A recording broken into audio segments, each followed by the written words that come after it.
نشطاء سياسيين وناس كتير قبل تسألني عن الكائن العجيب اللي اسمه هشام قنديل المرشح كرئيس وزراء جديد من خلال الكائن القطبي محمد مرسي.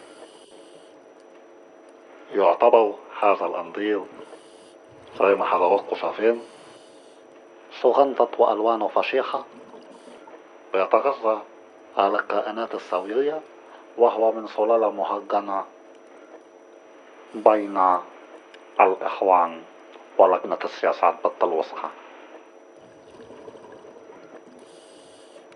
طبعا هو بيلسوع أوي يا جماعة، خاصة في المناطق الحساسة. بيعمل واو على شكل دايرة كده اهو، وانا شايف الصوار تظن مكشوفة، وبالتالي الصوار يلبسوا قوي وياخدوا لهم واحد شديد.